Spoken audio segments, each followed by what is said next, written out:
आज का जो मेरा चैप्टर है उसका नाम है मोशन इन ए प्लेन। ये 11th क्लास के बहुत ही बेहतरीन चैप्टर है और यहीं से हमको मिलता है स्केलर और वेक्टर का कंसेप्ट।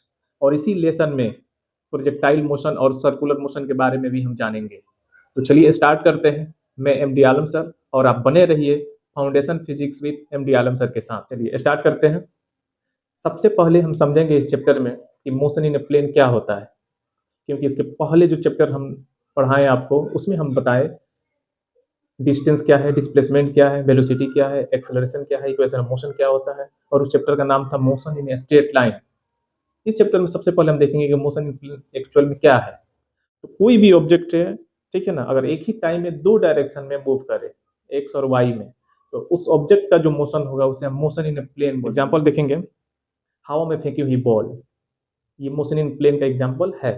ठीक है ना, चलते बस से गिरता हुआ पत्थर, गोल घूमता हुआ पंख। इस चैप्टर में वेक्टर का यूज होता है।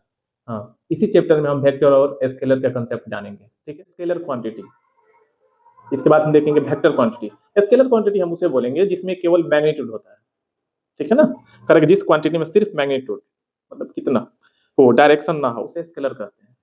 केवल मैग्नीट्यूड हो, बस डायरेक्शन का कोई पता नहीं है।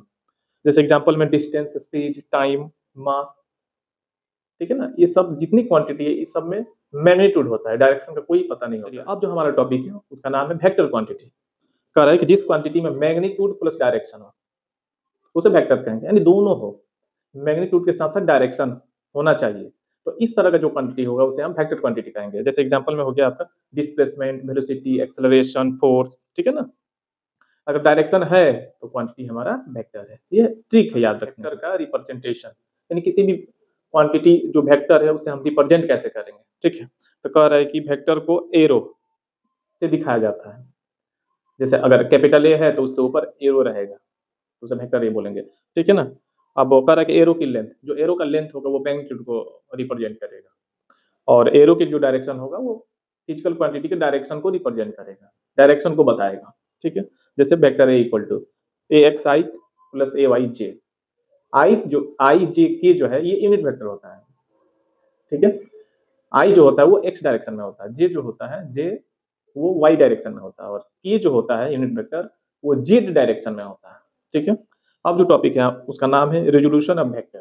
ठीक है, अब ये क्या कहता है, एक वेक्टर को एक्स और वाई डायरेक्शन में तोड़ना रिजोल्यूशन ऑफ वेक्टर कहलाएगा। किसी एक वेक्टर को दो डायरेक्शन में हम उसको तोड़ेंगे तो रिजोल्यूशन ऑफ वेक्टर कहलाएगा। जैसे हॉरिजॉन्टल पार्ट जो होगा वो a cos थीटा होगा। ठीक है, और जो वर्टिकल पार्ट होगा उसको हम बोलेंगे a sin थीटा। ठीक है, अब जो है कह रहा है कि प्लेन मोशन हमेशा एक्स और वाई में सॉल्व होता है। जो प्लेन मोशन होता है वो हमेशा दो डायरेक्शन में ही सॉल्व होगा, एक्स डायरेक्शन और वाई डायरेक्शन। ठीक है, टॉपिक है उसका नाम है पोजीशन, वेलोसिटी और एक्सेलरेशन। सबसे पहले हम देखेंगे पोजीशन वेक्टर। कह रहा है कि ऑब्जेक्ट की पोजीशन को बताता है। पोजीशन वेक्टर जो होता है वो ऑब्जेक्ट की पोजीशन को बताता है, जैसे vector R equal to X I plus Y. चलिए अब है हमारा वेलोसिटी। कह रहा है कि पोजीशन की चेंज के रेट को वेलोसिटी कहते हैं। जो पोजीशन चेंज का रेट होगा उसे हम वेलोसिटी बोलेंगे, जैसे v equal to D R by D T. उसके बाद है हमारा एक्सेलरेशन। तो एक्सेलरेशन क्या है, कह रहा है वेलोसिटी के चेंज के रेट को, ठीक है ना, जो वेलोसिटी का चेंज का रेट होगा वो हमारा एक्सेलरेशन कहलाएगा। और इसका फॉर्मूला जो होगा A equal to D V by D T, differentiation form में लिखा गया है। ठीक है, अब है हमारा स्केलर प्रोडक्ट, और स्केलर प्रोडक्ट को हम डॉट प्रोडक्ट के नाम से भी जानेंगे। ठीक है, करें कि दो वेक्टर्स का ऐसा प्रोडक्ट जिसका रिजल्ट स्केलर हो, कोई नंबर मिले हमको, ठीक है ना, उसे स्केलर या डॉट प्रोडक्ट कहेंगे। जैसे vector A dot B equal to A B cos theta. अब इसका कुछ स्पेशल केस होता है, जैसे थीटा अगर 90 डिग्री होगा तो डॉट प्रोडक्ट 0 डिग्री होगा, क्योंकि cos 90 का वैल्यू 0 होता है। ठीक है, और इसका यूज कहाँ करेंगे, वर्क डन हो गया, इसमें हम इसका यूज कर सकते हैं। इसका रूल अप्लाई करके हम न्यूमेरिकल को सॉल्व कर सकते हैं। अब है हमारा वेक्टर प्रोडक्ट, इसे हम क्रॉस प्रोडक्ट भी बोलेंगे। ठीक है ना, करें दो वेक्टर्स का ऐसा प्रोडक्ट जिसका रिजल्ट वेक्टर मिले, यहाँ पे वेक्टर हो, उसे हम वेक्टर या क्रॉस प्रोडक्ट बोलेंगे। जैसे A cross B equal to A B sine theta. ठीक है, और इसे हम राइट हैंड रूल से निकालते हैं। जैसे करें कि उंगली ए से बी की तरफ हम रखेंगे, जो हमारा उंगली होगा उसे हम ए से बी की तरफ रखेंगे, तो अंगूठा जो होगा वो डायरेक्शन को शो करेगा। ठीक है, यूज जो है इसका एक एग्जांपल हम दिए हैं, टॉर्क में इसका यूज हम कर सकते हैं, टॉर्क को फाइंड करने में इसका यूज हम कर सकते हैं। टॉर्क का जो फॉर्मूला होता है आर क्रॉस एफ होगा। अब जो आपका टॉपिक है उसका नाम है प्रोजेक्टाइल मोशन। हम देखेंगे प्रोजेक्टाइल मोशन क्या है, ठीक है ना। करेक्ट, जब किसी ऑब्जेक्ट को एंगल के साथ फेंका जाता है, जैसे मान लीजिए कोई ऑब्जेक्ट है, उसे हम 30 डिग्री, 45 या 60 पे फेंक रहे हैं और सिर्फ ग्रेविटी का इफेक्ट होता है, तो उसे हम प्रोजेक्टाइल मोशन कहेंगे। जैसे कोई भी ऑब्जेक्ट है, उसे हम 30 डिग्री के एंगल को फेंक रहे हैं 10 मीटर के हाइट पे, तो उसका मैक्सिमम रेंज क्या होगा, मैक्सिमम हाइट क्या होगा, टाइम ऑफ फ्लाइट क्या होगा। तो इसमें कुछ फ़ॉर्मूला होता है, जैसे इंपॉर्टेंट फ़ॉर्मूला में सबसे पहले है आपका time of flight. Time of flight हम कैसे निकालेंगे? तो T इक्वल टू होगा 2u sin थीटा बटा जी। अब होता है आपका मैक्सिमम हाइट। मैक्सिमम हाइट कैसे निकालेंगे? H equal to U square sine square theta बटा 2g। अब होता है इसका रेंज। रेंज कैसे निकालेंगे? तो रेंज निकालने का जो फ़ॉर्मूला होता है R equal to U square sine 2 theta बटा जी होता है। और मैक्सिमम रेंज जो होता है वो 45 डिग्री का होता है। इसको हम याद, अब जो हमारा टॉपिक है उसका नाम है uniform circular motion. Uniform circular motion. अब यूनिफॉर्म सर्कुलर मोशन क्या है?